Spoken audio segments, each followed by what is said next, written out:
बच्चों, let's read the question. The question says, which parts of the plant produce gibberellin? State the two functions of this hormone and mention why it was named gibberellin. Question में हमसे पूछा है कि plant के कौन से parts में gibberellin produce होता है, जिब्रेलिन का फंक्शन क्या होता है और इस हार्मोन का नाम जिब्रेलिन क्यों है. सबसे पहले देखते हैं इस क्वेश्चन में की कॉन्सेप्ट को. की कॉन्सेप्ट इन दिस क्वेश्चन हमारा क्या की कॉन्सेप्ट यूज हो रहा है, जिब्रेलिन्स. तो जिब्रेलिन्स क्या होते हैं, जिब्रेलिन्स होते हैं प्लांट ग्रोथ रेगुलेटर्स, या इन्हें हम क्या कहते हैं, प्लांट हार्मोन. अब जिब्रेलिन की डिस्कवरी कैसे हुई, तो क्या हुआ था कि जापान के फार्मर्स ने क्या किया, ऑब्जर्व किया एक डिजीज को in rice seedling, disease in rice seedlings. और उस डिजीज में क्या हो रहा था कि जो राइस प्लांट्स थे वो एनॉर्मसली ग्रो कर रहे थे, या हम कह सकते हैं कि वो एक्सेप्शनली लॉन्ग ग्रो कर रहे थे. ग्रू एक्सेप्शनली लॉन्ग. और इतना लॉन्ग ग्रो होने की वजह से जो राइस सीडलिंग्स थे वो फॉल डाउन हो रहे थे. इस डिजीज को क्या नाम दिया गया था, इस डिजीज को बोला गया था बेकाने डिजीज, या फिर कॉमनली हम इसे क्या कहते हैं, फूलिश सीडलिंग डिजीज. अब एक साइंटिस्ट थे ई कुरोसावा.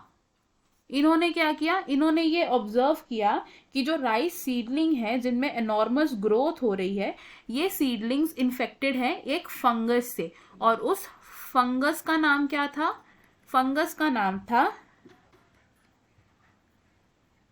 जिब्रेला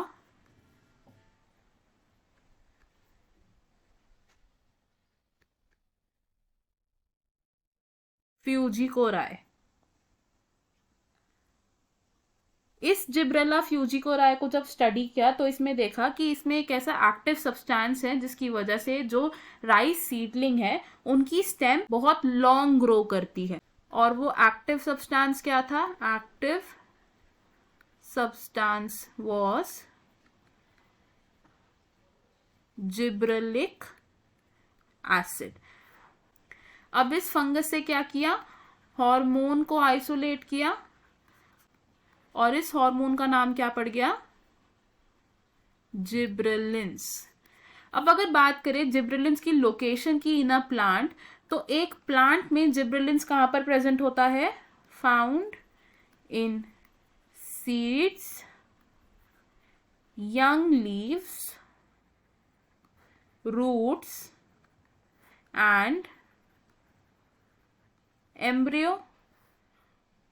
और जिब्रेलिन्स के फंक्शंस क्या होते हैं in a plant. First function क्या है जिब्रेलिन्स का, कि इट प्रमोट्स बोल्टिंग. बोल्टिंग क्या होता है, बोल्टिंग का मतलब होता है elongation of internode before flowering. Elongation of internode before flowering. And bolting का फिनोमेना हम कहाँ ऑब्जर्व कर सकते हैं, इन कैबेज. सेकेंड फंक्शन की अगर हम बात करें तो जिब्रेलिन्स का जो सेकेंड फंक्शन है वो क्या होगा, increase in the length of stem axis. Increase in length of stem axis, which means gibberellins की प्रेजेंस से क्या होता है, एक स्टेम लॉन्गिट्यूडनली ग्रो करती है. तो हमें हमारे क्वेश्चन का आंसर मिल गया. हमने इस क्वेश्चन में क्या क्या डिस्कस किया कि जिब्रेलिन्स क्या है, जिब्रेलिन्स प्लांट में कहाँ फाउंड होते हैं, इस हार्मोन का नाम जिब्रेलिन कैसे पड़ा और जिब्रेलिन का फंक्शन क्या है. I hope you understood it well. All the best. Thank you.